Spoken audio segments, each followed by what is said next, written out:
Hello students, चलो start करते हैं आज Gauss law and its application. ठीक है। अच्छा, गॉस लॉ पढ़ने से पहले हमको दो ठो टर्म का बारे में थोड़ा जानकारी चाहिए। एक हो गया क्या, एरिया वेक्टर, और एक हो गया क्या, इलेक्ट्रिक फ्लक्स। तो सबसे पहले हम लोग ये दोनों का बारे में बात करते हैं। ये दोनों जानने के बाद ही हम लोग गॉस लॉ पढ़ेंगे आगे। ठीक है। हेडिंग तो लिख लो, गॉस लॉ एंड एप्लीकेशन। हम लोग का चैप्टर का नाम हो गया क्या, गॉस लॉ। बस यही लिखो तो चलेगा। तो सबसे पहले उसके अंदर में हम लोग क्या पढ़ेंगे, एरियल वेक्टर। ओके। अच्छा, अभी तक हम लोग क्योंकि एरिया को वेक्टर का हिसाब से पढ़े नहीं है, तो तुम लोग का शायद आइडिया होगा कि नहीं, मेरे को पता नहीं है। आइडिया होगा तो ठीक है, नहीं तो जान के रखो कि एरिया हमारा वेक्टर क्वांटिटी का हिसाब से क्या क्या करते हैं, एरिया वेक्टर क्वांटिटी के हिसाब से कंसीडर किया जाता है हम लोग फिजिक्स पढ़ते समय। ठीक है ना। तो काफी सारे चीज उसको वेक्टर का हिसाब से लेने से ही हमको कंक्लूजन ठीक से ड्रॉ कर पाते हैं। इसीलिए हम लोग क्या करते हैं, उसको वेक्टर का फॉर्म में लेते हैं। मतलब area is a vector quantity. अब ये वेक्टर का नाम सुनते ही हमको पता चलता है कि वेक्टर का मैग्नीट्यूड भी होता है और डायरेक्शन भी होता है। तो फिर एरिया का डायरेक्शन क्या होगा। ओके ना। मैग्नीट्यूड तो हमको पता है। जैसे मान लेते हैं मैं अपना बोर्ड का बारे में बात करता हूँ। ये बोर्ड का लेंथ है, मान लेते हैं 3 मीटर, और ये है तुम्हारा 2 मीटर। तो 3 × 2 हो गया 6 मीटर स्क्वायर हम इसका एरिया बोलते हैं। लेकिन मैं पूछूंगा डायरेक्शन है तो क्या है ना। तो उसके लिए एरिया का डायरेक्शन निकालने के लिए हमको देखना पड़ता है कि हम जिसका एरिया के बारे में बात करते हैं वो क्लोज्ड बॉडी है या ओपन बॉडी है। क्लोज्ड बॉडी का बारे में या ओपन बॉडी का बारे में अगर बात करूं, तो अगर मैं एक ठो पेज ले लूं, पेपर ले लूं, ये पेपर है ना, ये हमारा क्या हो गया, एक ओपन बॉडी हो गया। अगर मैं एक ठो सर्कुलर डिस्क ले लूं तो एक ओपन बॉडी हो गया। अगर मैं अपना रूम का खाली नीचे वाला सरफेस का बारे में बात करूं, जहां पे खड़ा हूं मैं, खाली उसी का बारे में बात करूं, तो एक ओपन सरफेस हो गया। तो अगर ओपन सरफेस है तो उसमें तो डायरेक्शन आता है किस तरफ आता है। एक्चुअली में डायरेक्शन जो है एरिया का, वो हमेशा वो सरफेस का साथ परपेंडिकुलर होके आता है। अब सुनो, अगर ये वाला पेपर हो गया, ऐसा मैं रखा हूं, तो इसको परपेंडिकुलर होके कौन होगा, एक ऐसे इस तरफ जा सकता है, एक क्या हो सकता है, इस तरफ अंदर की तरफ जा सकता है कि नहीं। इसका मतलब है कि इसका जो डायरेक्शन है दो ठो आता है। तो दोनों डायरेक्शन को हम लोग कंसीडर कर सकते हैं। अगर हम सवाल कर रहे हैं, कोई एक सवाल में हम डायरेक्शन चूज कर लिए बाहर का तरफ, तो पूरा टिके रहेंगे क्वेश्चन लास्ट समय तक। अगर हम चूज कर लिए अंदर का तरफ, पूरा क्वेश्चन खत्म करते समय हम टिके रहेंगे अंदर का तरफ। इसका मतलब हो गया कि अगर ओपन सरफेस है तो उसका ओपन सरफेस है तो उसका दो डायरेक्शन हो सकता है। ओके ना। अच्छा, अगर क्लोज सरफेस है, अब बोलोगे सर क्लोज सरफेस को, हाँ मैं जो रूम में खड़ा हूं वो रूम का पूरा बंद कर दोगे तो क्लोज सरफेस हो गया। मैं रूम का बाहर हूं और रूम का बारे में देख रहा हूं, तो ये क्लोज सरफेस हो गया। अगर मैं एक तो क्रिकेट बॉल का बारे में बात करूं, तो वो एक तो क्लोज सरफेस हो गया। तो क्लोज सरफेस का 3 डायमेंशनल फिगर्स होता है, और ओपन सरफेस जो है ना, वो 2 डायमेंशनल फिगर होता है। एनीवे, तो अगर क्लोज सरफेस है तो फिर क्या होगा उसका डायरेक्शन, जो भी परपेंडिकुलर होगा उसको, और वो बाहर का तरफ जाएगा, वही हो गया उसका डायरेक्शन। तो फाइनल कंक्लूजन क्या हो गया, area is a vector quantity. अगर ओपन सरफेस है तो इसका डायरेक्शन वो सरफेस को परपेंडिकुलर बाहर का तरफ भी हो सकता है, अंदर भी तरफ हो सकता है, मतलब 2 डायरेक्शन हो गया। अगर क्लोज सरफेस है तो उसमें डायरेक्शन क्या होता है, हमेशा बाहर की तरफ जाता है। क्लियर? लिख लो। एरिया लिखा? ठीक। Area can be considered as a vector quantity, so it must have a magnitude and a direction. हो गया? It must have a magnitude and a direction. आगे लिखो।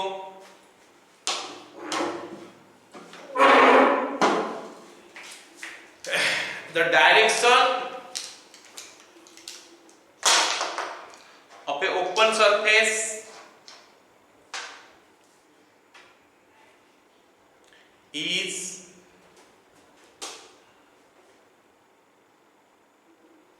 perpendicular to the surface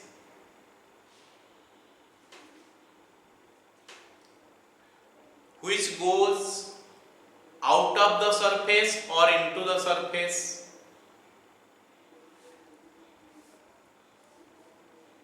This means the outward normal or the inward normal to the surface is called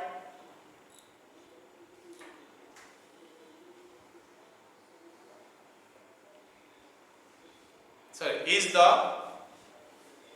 direction of the surface. हो गया? आगे लिखो। For a closed surface, the outward normal is the direction. Closed surface यहाँ लिखो, bracket में 3 dimension लिख दो। For sphere, the outward normal is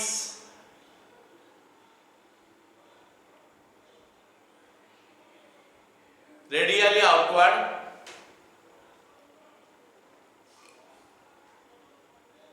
For cube,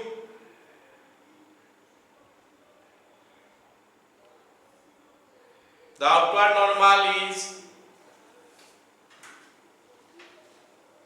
perpendicular line coming out of the surface. ठीक है?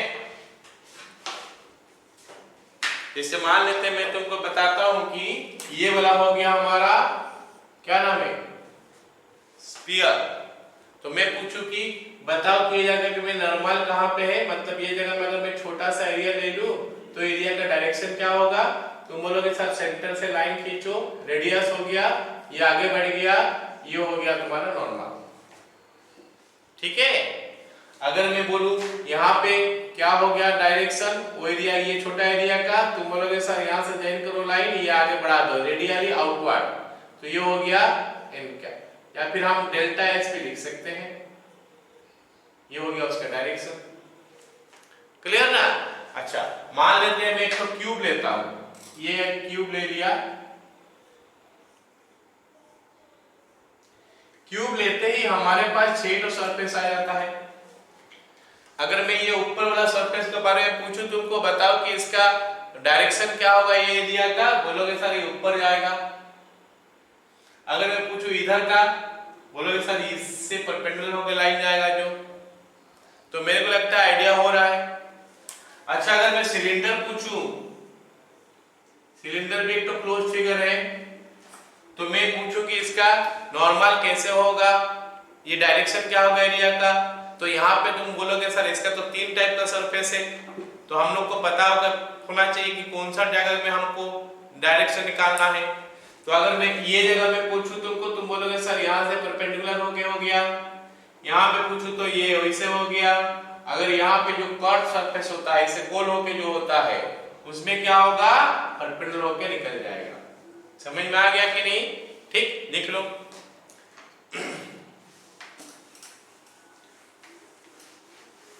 अच्छा, अब हम लोग 2-3 तो सवाल कर लेते हैं एरिया का ऊपर, उसके बाद आगे पढ़ेंगे। हो गया? लिखो। इस rectangular plate whose sides are 2i cap meter and 3j cap meter are kept on xy plane. Find the area vector. Find the area vector. चलो मैं ये बोर्ड को ही xy प्लेन मान लेता हूं। तो बोला हूं क्या, इसका दो साइड है, एक साइड 2i कैप है, एक साइड 3j कैप है। इसको मैं मान लेता हूं a, इसको मान लेता हूं b, तो ये हो गया b हो गया। मैं तुमको पूछा कि इसका एरिया कितना है, तो एरिया कैसे निकलता है, a क्रॉस b कर दोगे तो एरिया मिल जाएगा 2i cap cross 3j cap. ये क्या चीज है, ऐसे तो एरिया पढ़े होगे, कहां पे, क्लास 6, 7, 8, 9, 10 में लेंथ ब्रेथ होता है। अभी ये वेक्टर का फॉर्म में लिखा है, तो वेक्टर का फॉर्म में हमको लिखना है तो क्या क्रॉस प्रोडक्ट करके लिखेंगे, तो ये वेक्टर एरिया मिलेगा 2 into 3 कितना हो गया 6, i cap cross j cap, याद करो 11 में पढ़ा था i cap cross j cap 6k cap, तो ये हो गया, इसका एरिया हो गया 6k कैप। तो कैसे पता करें, इसको अगर मैं x एक्सिस मान लेता हूं, इसको मैं y एक्सिस मान लेता हूं, है ना, तो z एक्सिस आ जाएगा इधर और वही k कैप होता है, मतलब ये जो एरिया है ये इधर जा रहा है। अच्छा, क्या मैं कभी b क्रॉस a कर सकता हूं, b क्रॉस a अगर मैं कर दूं तो आ जाएगा 3j cap cross 2i cap, तो 3 into 2 6 हो गया, j cap cross i cap, तो इट इज -6k कैप, ये मीटर स्क्वायर हो गया, ये भी मीटर स्क्वायर हो गया। क्या ये एरिया इसका हो सकता है और ये हो सकता, दोनों हो सकता है क्या, यस, बोथ आर पॉसिबल। कोई रिस्ट्रिक्शन नहीं है कि a क्रॉस b करोगे, उल्टा करने से भी चलेगा, तो डायरेक्शन खाली उधर हो जाएगा। अगर मैं कोई एक सवाल कर रहा हूं, उसके लिए ये डायरेक्शन को कंसीडर कर दिया, अंदर वाला डायरेक्शन, थ्रू आउट में उसमें टिके रहूंगा, क्वेश्चन सॉल्व होते समय पूरा खत्म हो जाएगा, बस उस समय तक मेरे को टिके रहना है। अगर मैं इधर वाला डायरेक्शन ले रहा हूं तो पूरा लास्ट तक वही को उसी के ऊपर टिके रहना है। क्लियर, चलो नेक्स्ट सवाल लिखो।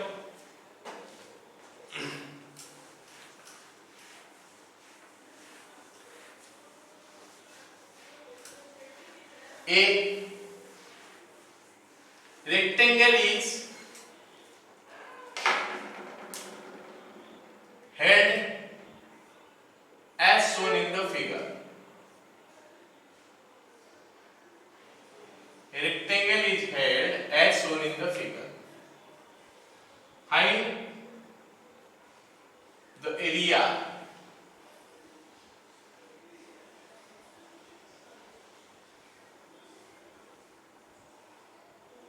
ओके। चलो जल्दी से ड्रॉ कर लो ये figure.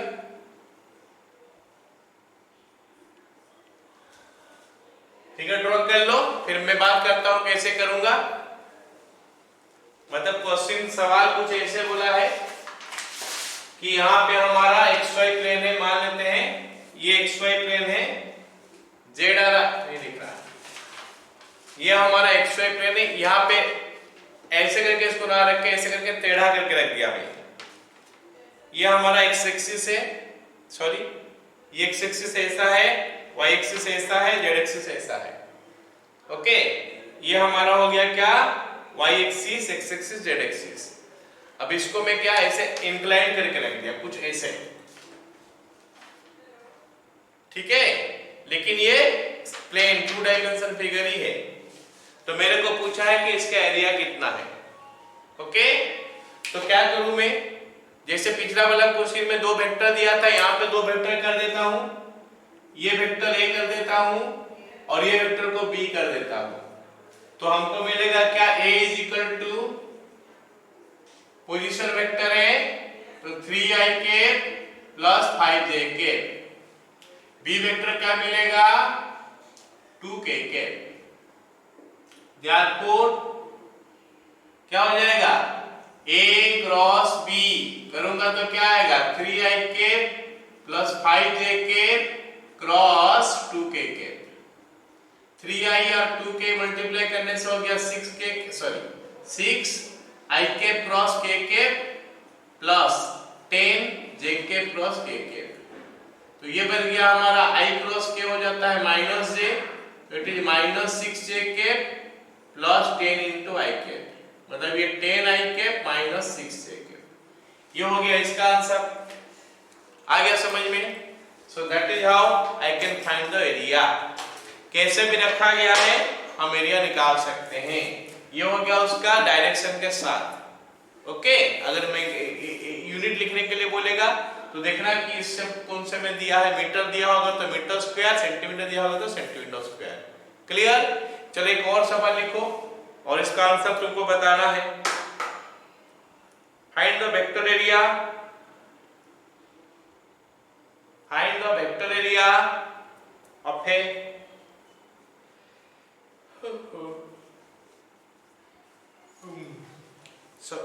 of a circle, circular disc, of a circular disc of radius root over of 10 by pi meter, which is held parallel to xz plane। Okay, तो xz प्लेन को parallel करके रखा गया है, तो उसका तुम एरिया निकालना है ना? तो हाउ टू फाइंड आउट? तो क्या बताया मैं, उसका रेडियस क्या बताया? Radius is root over of 10 by pi. तो एरिया क्या हो जाएगा, पाई आर स्क्वायर फॉर्मूला हो गया पाई इंटू 10 बाय पाई, मतलब 10 यूनिट स्क्वायर हो गया।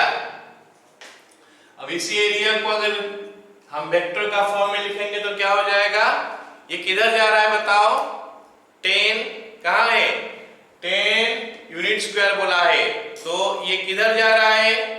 हम इसमें कहा, इसको कहाँ पे रखे? xz प्लेन में। मान लेते हैं ये बोर्ड को ही xz प्लेन मान लेता हूं, xz, तो y हो जाएगा, y का डायरेक्शन में हो जाएगा परपेंडिकुलर। तो y का डायरेक्शन में जो होता है क्या होता है, j कैप होता है, मतलब मैं लिख दूंगा 10 j कैप, अगर अंदर की तरफ ले लूं तो माइनस 10 j कैप। तो ये हो गया वो एरिया को रिप्रेजेंट करने का तरीका, मतलब एक एरिया को रिप्रेजेंट करने का तरीका ही होता है विथ डायरेक्शन देता है, लिख सकते हैं हम लोग। ओके, चलो लिख लो इसको। अब नेक्स्ट पढ़ते हैं हम लोग इलेक्ट्रिक फ्लक्स। हड़ी लिख लो, इलेक्ट्रिक फ्लक्स।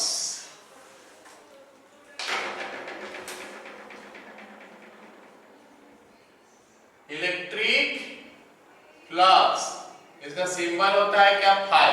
हम इसको क्या बोलते हैं, फाई। ओके, चलो इलेक्ट्रिक फ्लक्स है क्या?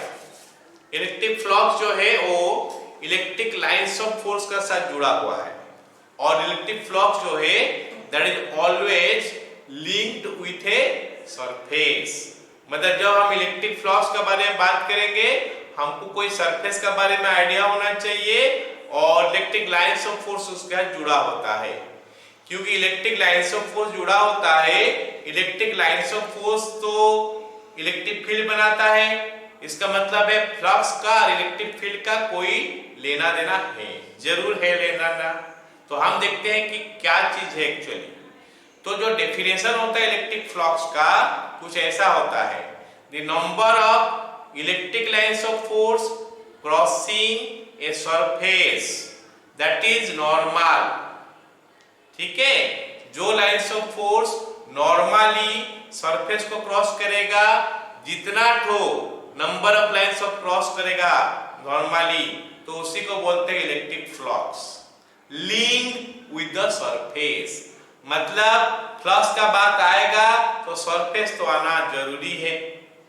तो flux linked with a surface is the number of lines crossing crossing normally to the surface. चलो कुछ समझने का कोशिश करते हैं इसको। मान लेते हैं बोर्ड है, हो गया ना। मान लेते हैं ये वाला बोर्ड है, तो इसमें ऐसे करके इलेक्ट्रिक फील्ड बाहर निकल रहा है, बोर्ड से बाहर निकल रहा है ना। अच्छा ये बोर्ड जो है इसका एरिया मान लेते हैं 100 है, 100 हो गया। तो मैं क्या बोल रहा हूं कि यहां से ये बोर्ड से 1000 तो लाइन्स ऑफ फोर्स बाहर निकला, तो हम बोलेंगे क्या कि flux linked with this surface is 1000। ठीक है, चलो flux linked with this surface is 1000। अब मान लेते हैं कि लाइन्स ऑफ फोर्स तो ऐसे ही जा रहा है, lines of force is going that way, और जो मेरा सरफेस हो ये है, सरफेस का एरिया हो गया 10, लाइन्स ऑफ फोर्स फिर इसमें से 1000 जा रहा है, तो मैं क्या बोलूंगा flux linked with this surface is 1000। आ रहा समझ में? अब सुनो मेरे बात, अगर मैं 1000 लाइन्स ऑफ फोर्स से जा रहा, अगर मैं इसको थोड़ा सा ऐसे करके टिल्ट कर दूं, थोड़ा घुमा दूं, तो उतना लाइन्स ऑफ फोर्स जाएगा क्या? नहीं जाएगा ना, कुछ लाइन्स ऑफ फोर्स से घट जाएगा। तो वो केस में हम क्या करेंगे, वो केस में हम क्या करेंगे, इसके साथ कितना फ्लक्स लिंक्ड है कैसे जोड़ेंगे? तो इसीलिए क्या करते हैं हम लोग, ये जो एरिया है ये एरिया का 2 कंपोनेंट बन जाता है। एक कंपोनेंट हो जाएगा क्या ऐसे नीचे, और एक कंपोनेंट हो जाएगा क्या ऐसे 90 डिग्री करके आ जाएगा। तो ये जो कंपोनेंट 90 डिग्री करके आएगा उसके साथ जितना लाइन्स ऑफ फोर्स लिंक्ड होगा वो हो जाएगा हमारा इलेक्ट्रिक फ्लक्स। इसका मतलब है कि इलेक्ट्रिक फ्लक्स का बात करेंगे तो लाइन्स ऑफ फोर्स का बात करेंगे, सरफेस का बात करेंगे, एंगल का बात करेंगे। अब सवाल है कि इलेक्ट्रिक लाइन्स ऑफ फोर्स तो कोई क्वांटिटेटिव चीज है नहीं। मैं अगर 10 तो बोलूंगा तो 10, एग्जांपल का हिसाब से 20 बोलूंगा तो 20, 30 बोलूंगा तो 30। लेकिन जो क्वांटिटेटिव क्वांटिटी वो है कौन? Electric field. इलेक्ट्रिक फील्ड का क्या डेफिनेशन होता है? डेफिनेशन तो जो होता है लाइन्स ऑफ फोर्स से हम उसको कैसा लिंक करते हैं? Electric field at A point is the number of lines of force per unit area at that point. इसका मतलब है कि ये अगर एक पॉइंट ले लिया, ये पॉइंट में इलेक्ट्रिक फील्ड जो हो गया क्या हो गया? Number of lines of force by area. Electric flux electric field at A point is the number of lines of force per unit area at that point. तो अगर यहां पे मैं छोटा सा एरिया ले लूं, मान लेते हैं ये एरिया हो गया क्या डेल्टा एस, तो क्या हो जाएगा?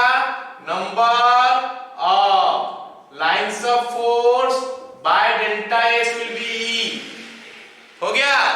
अब सुनो फिर, number of lines of force क्या हो जाएगा? E into delta S. अब बात फिर वहीं पे आके अटक गया। कौन सा जगह में पे अटक गया कि क्या डेल्टा एस फिक्स्ड है? नहीं, डेल्टा एस जो है वो डिपेंड करता है कि हम वो सरफेस को कैसे रखे हैं। अगर 90 डिग्री में रखे हैं तो फाइन ये वाला आ जाएगा, अगर 90 डिग्री में नहीं रखे हैं तो डेल्टा एस का वो कंपोनेंट जो फील्ड की तरफ आया होगा, सॉरी फील्ड को 90 डिग्री कर रहा होगा, उसी को लेना है। हो गया ना? तो उस कंपोनेंट का वैल्यू जो होता है वो cos थीटा होके आता है। मैं बताऊंगा थोड़ा टाइम में। E delta S cos theta is the number of lines of force crossing through delta S, और यही फ्लक्स होता है। मतलब फ्लक्स के साथ कैसा लिंक हो गया फील्ड का? E के साथ डेल्टा एस, अगर पूरा 90 डिग्री में चल रहा है, अगर कोई एंगल करके जा रहा है तो cos थीटा। अब मैं तुमको पूछता हूं, E एक तो स्केलर है या वेक्टर है? E is a vector.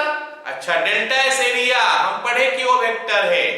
इसका मतलब है कि ये दोनों में cos थीटा इन्वॉल्व है, सॉरी ये दोनों में cos थीटा इन्वॉल्व है, दोनों वेक्टर है, इसका मतलब है ये क्या डॉट प्रोडक्ट हो गया, मतलब phi is equal to E dot delta S में बोल सकता हूं कि फ्लक्स का जो फॉर्मूला यही है। ओके चलो अब मैं थोड़ा बुला देता हूं, थ्योरी बुला देता हूं नोट्स, उसके बाद हम लोग इसको लिखेंगे। Right out electric flux linked with a surface is the number of lines of force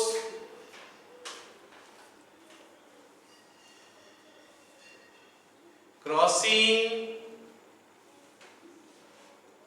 या फिर फ्लोइंग बोल सकते हैं हम लोग, फ्लक्स का मतलब फ्लो होता है, flowing normally to the surface। Okay चलो आगे लिखो, if नीचे नीचे लिखना है ना, नहीं नहीं आगे आगे आगे लिख दो, उस पर नीचे लिखना, it is a scalar quantity and is denoted by phi, it is a scalar quantity and is denoted by phi, ठीक है। उसके बाद लिखो if theta is equal to angle between E and delta S, where delta S is the vector area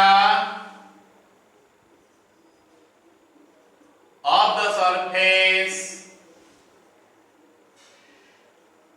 where electric field where electric flux is to be calculated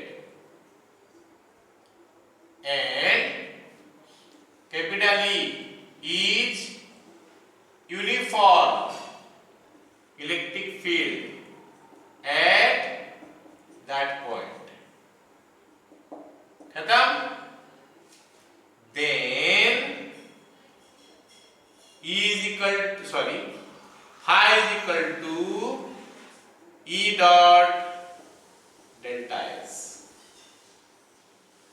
that is equal to E delta S cos theta। तो phi निकालने का तरीका ही हो गया E dot delta S, E delta S cos theta. अब सोचो कि यहाँ पे थीटा जो क्या है उसको समझते हैं, कंफ्यूजन बहुत हो जाता है थीटा के लिए।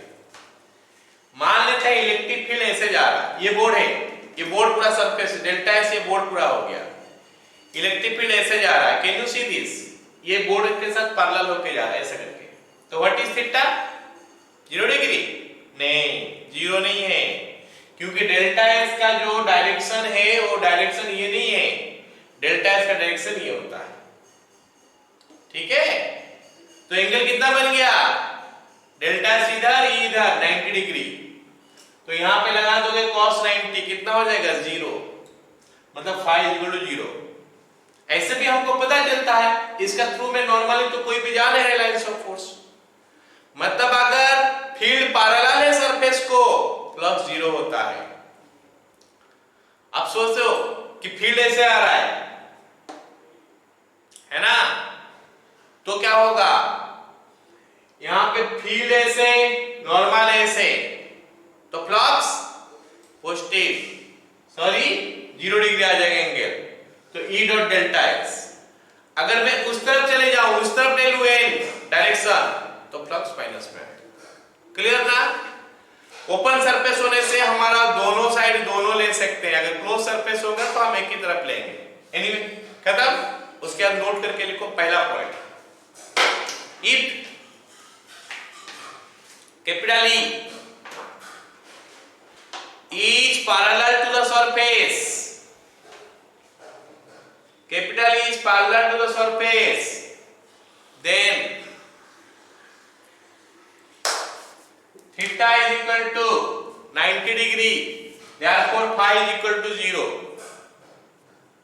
Next, if capital E is perpendicular to the surface, if capital E is perpendicular to the surface and coming out of the surface, then लिखा theta is equal to 0 degree for closed surface. For open surface, theta is equal to 0 degree or 180 degree. Okay, therefore phi is equal to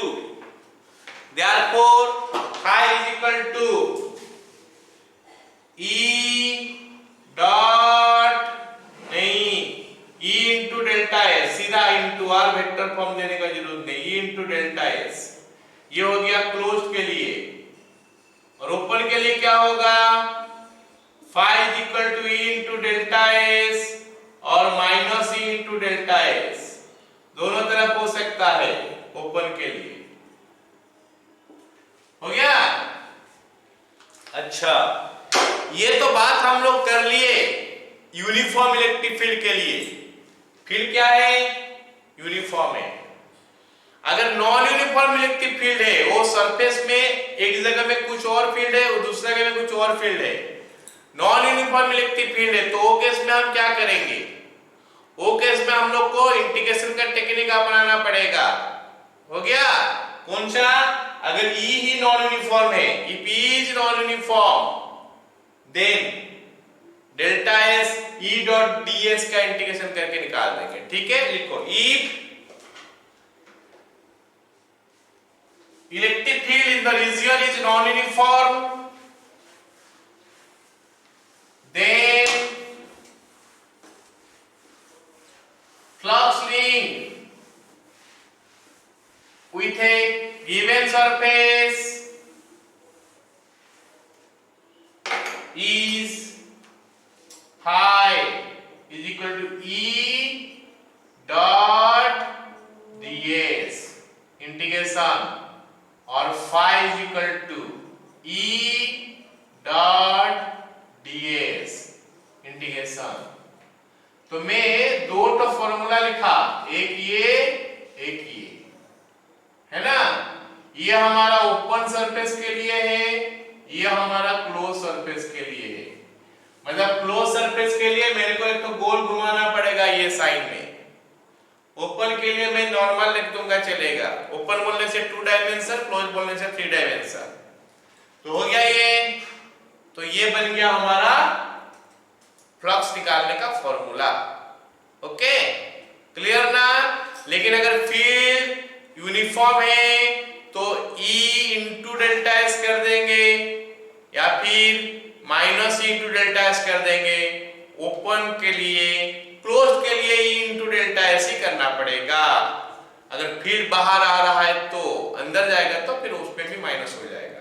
मैं बाहर के लिए example दिया. Clear ना? इतना समझ में आ गया? चलो एक दो सवाल करते हैं. देखो, अच्छा इसका यूनिट नहीं लिखे है ना, यूनिट डायमेंशन निकालेंगे ना. यूनिट तुम लोग बता सकते हो ना क्या है? phi is equal to E into delta S हो गया. तो phi का यूनिट क्या हो जाएगा? E का यूनिट न्यूटन पर कूलम, डेल्टा S हो गया मीटर स्क्वायर. ये हो गया इसका यूनिट. डायमेंशन phi का क्या होगा बताओ? E हो गया क्या? E हो गया electric field F by Q. F हो गया mlt minus 2 बाय Q हो गया 80, डेल्टा S हो गया L स्क्वायर. एरिया है ना L स्क्वायर. तो डायमेंशन क्या बन गया फिर? A minus 1 ml cube T minus 3. ये हो गया dimension of flux. Electric flux का डायमेंशन ये हो गया. क्लियर? चलो अब आगे करते हैं. 2-3 सवाल करते हैं. ठीक, लिखो पहला सवाल. Electric flux in a region. Electric flux in a region is electric field, not flux. Electric field in a region is given by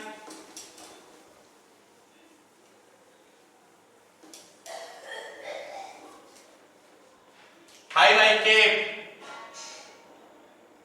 Newton per coulomb. Find the flux link with a surface, okay, of area first bit, 3I cap second bit, 4J cap third bit, ये सब metre square है, 2I cap plus 5J cap metre square, fourth bit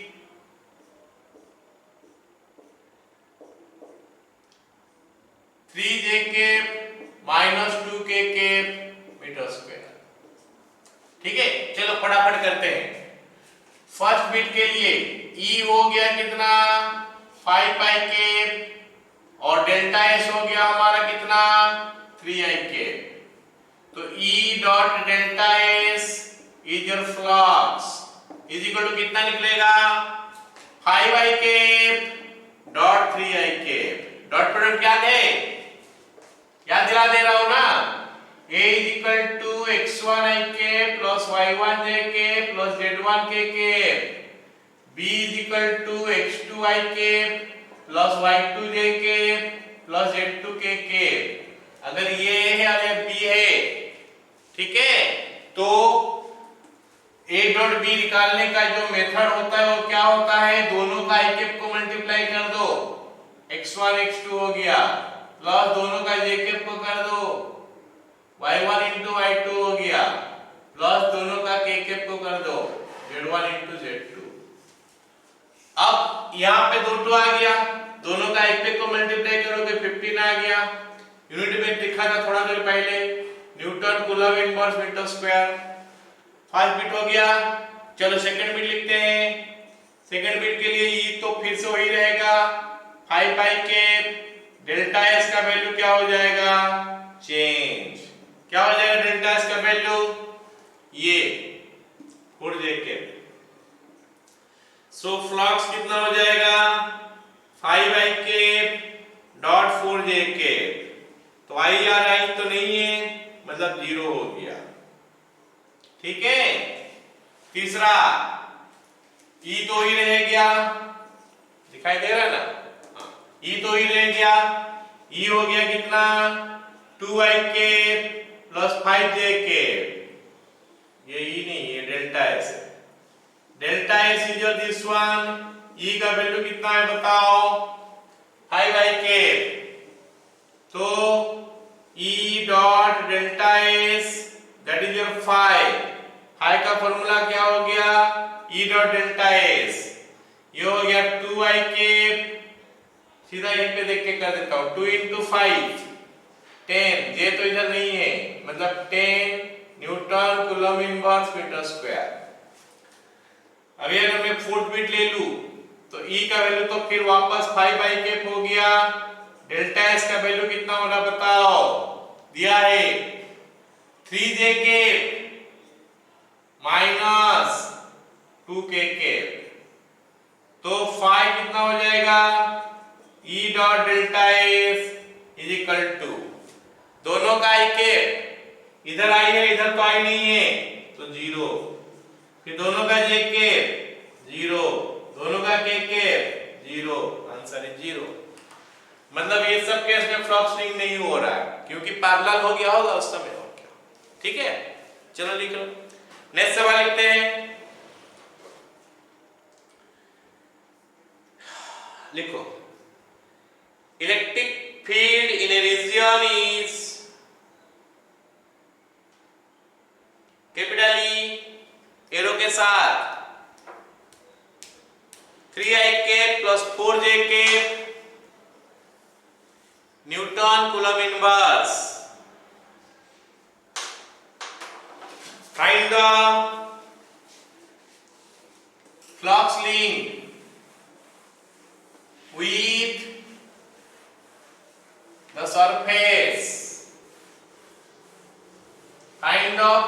linked with the surface of area 2i cap minus 3j cap plus 4k cap। मतलब ये हमको delta S मिल गया। ये कितना दिया है 3i cap plus 4j cap। E is equal to 3i cap plus 4j cap। ये तो न्यूटन कूलम इनवर्स हो जाएगा, ये मीटर स्क्वायर हो गया। हमको बोला फाई निकालने के लिए फाई इज इक्वल टू कितना होगा E डॉट डेल्टा एस। यही तो फॉर्मूला है ना, फील्ड यूनिफॉर्म है। फील्ड यूनिफॉर्म कैसे पता चल रहा है, कोई वेरिएबल इस पे है नहीं, तो फील्ड यूनिफॉर्म है, कांस्टेंट फील्ड है। ठीक है, आई 6 हो गया, जे -12 हो गया, के एक में है एक में नहीं है, मतलब -6 newton coulomb inverse metre square. सवाल समझ में आ गया? चलो आप लोग इसको नेक्स्ट सवाल लिखो। Electric field in a region is given by electric field in a region is given bye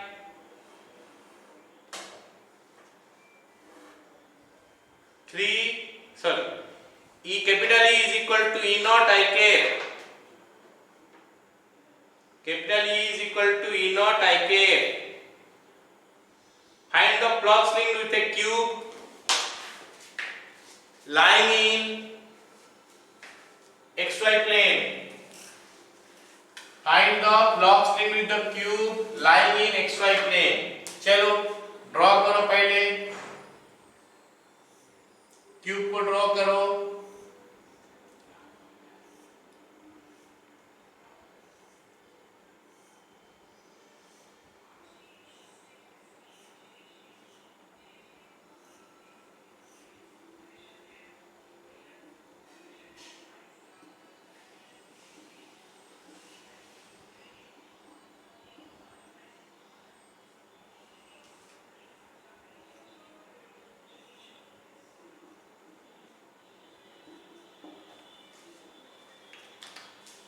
हो गया?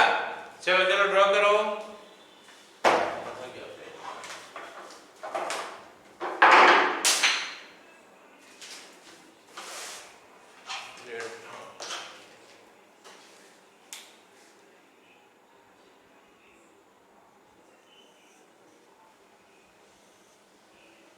ड्रॉ किया, और सवाल सुन लो क्या बोला है। ये क्यूब का साइड ए लिख लो, सवाल में नहीं दिया हो, क्यूब का साइड ए लिख लो। ठीक है, फिगर बन गया। अब सवाल सुन लो,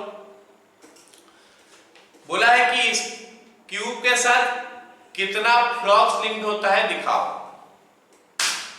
हम तो बात कर रहे हैं फ्लक्स का, जब तो एरिया चाहिए, तो हमको क्या करना पड़ेगा कि एक क्यूब में एरिया कहां है देखना पड़ेगा। क्यूब का कितना टो एरिया है, 6 टो एरिया है, 6 टो सरफेस होता है ना, 6 एरिया है। उसमें से जिस लाइन डायग्राम में मैं डॉटेड किया हूं उसको छोड़ के बाकी सब एरिया के साथ फील्ड पैरेलल हो जा रहा है। जैसे अगर मैं बात करूं तो ये रूम है, इलेक्ट्रिक फील्ड उधर से इधर आ रहा है, वो उधर से इधर आ रहा है, तो ये हो गया इलेक्ट्रिक फील्ड का डायरेक्शन। अच्छा, ये डायरेक्शन के साथ ये पीछे वाला वाल तो पैरेलल है, मतलब इसमें फ्लक्स लिंक 0 हो जाएगा। इसका सामने वाला, मैं जो खड़ा हूं उसके सामने वाला वाल भी पैरेलल है, तो उसके लिए 0 हो जाएगा। जो छत है वो भी तो पैरेलल है फील्ड के साथ, वो भी 0 हो जाएगा। और जो नीचे में फ्लोर है उसके साथ भी फील्ड पैरेलल है, मतलब 4 तो सरफेस के साथ तो 0 हो गया। बाकी 2 सरफेस बचा, एक सरफेस ये सामने वाला वाल और एक सरफेस वो वाला वाल। समझ लो मेरे बात? तो वो केस में हमको एरिया निकालना है। तो कहने का मतलब है कि ये नंबर 1 सरफेस जिसपे फ्लक्स मिलेगा, ये नंबर 2 सरफेस जिसपे फ्लक्स मिलेगा। बाकी सब में फ्लक्स जीरो है क्योंकि पैरेलल है। ठीक है, चलो पहले ये वाला पॉइंट लिख ले तो फिर हम क्वेश्चन आगे करते हैं। देखो, as the electric field is parallel to the four surfaces that are not shaded, therefore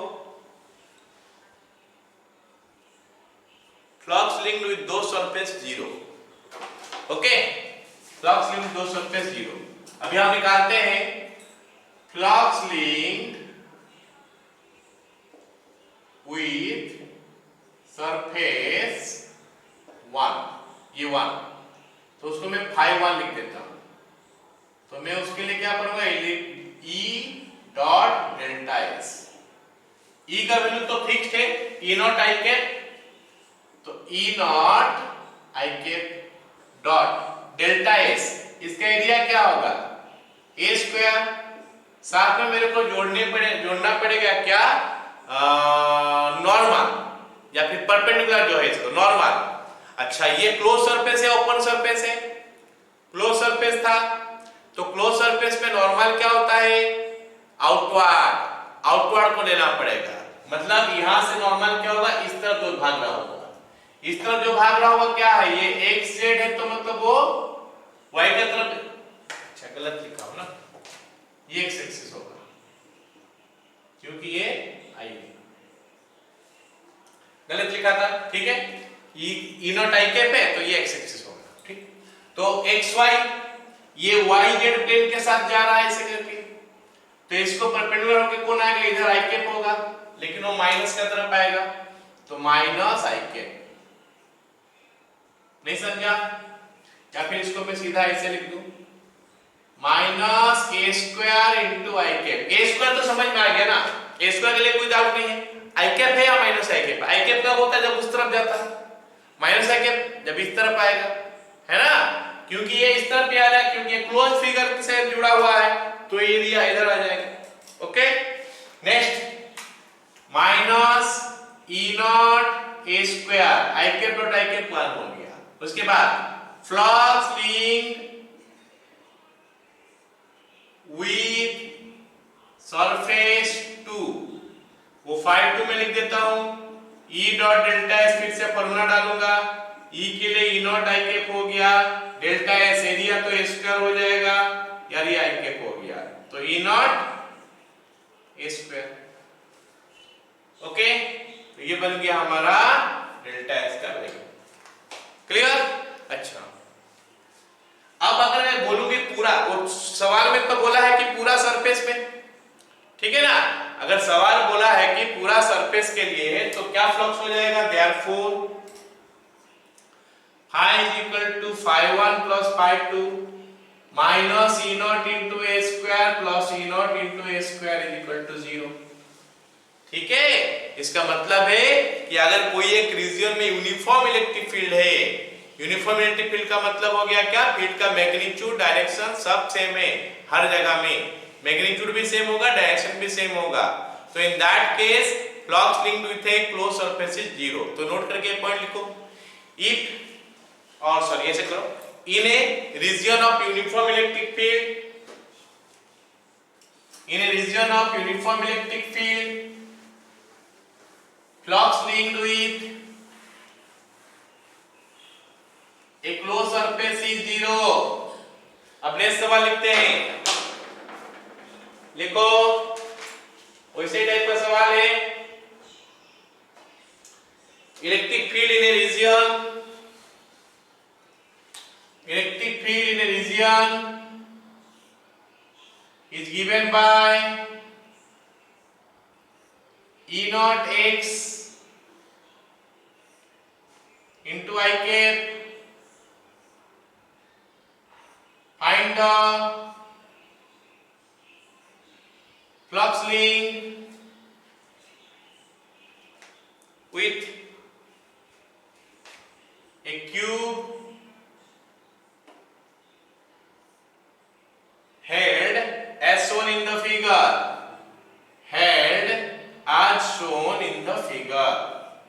चलो फटाक से ड्रॉ करो।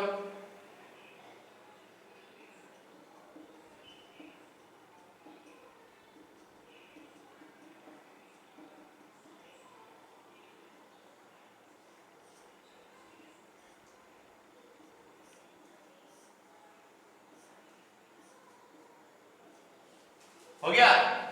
तो ये क्वेश्चन तो पूरा वो पिछला क्वेश्चन जैसा ही दिख रहा है, हल्का सा खाली चेंज है। क्या वो क्या हो गया, ओरिजिन में ही खड़ा था, उसको ओरिजिन में रखा गया था, अभी क्या हो गया, इसको थोड़ा आगे कर दिया गया।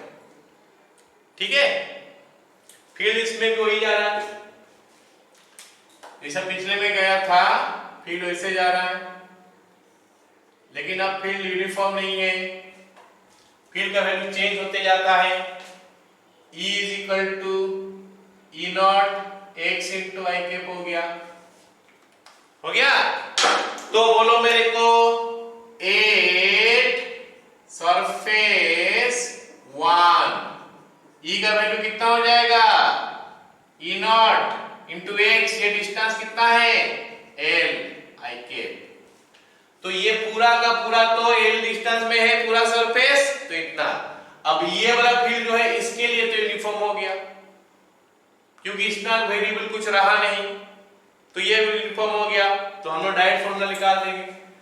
Therefore phi1 is equal to E dot delta S, E के लिए लिखेंगे E naught L I cap dot delta S, तो पूरा डिट्टो ही रहेगा, minus a square I cap. तो बन गया क्या, minus E naught L into a square.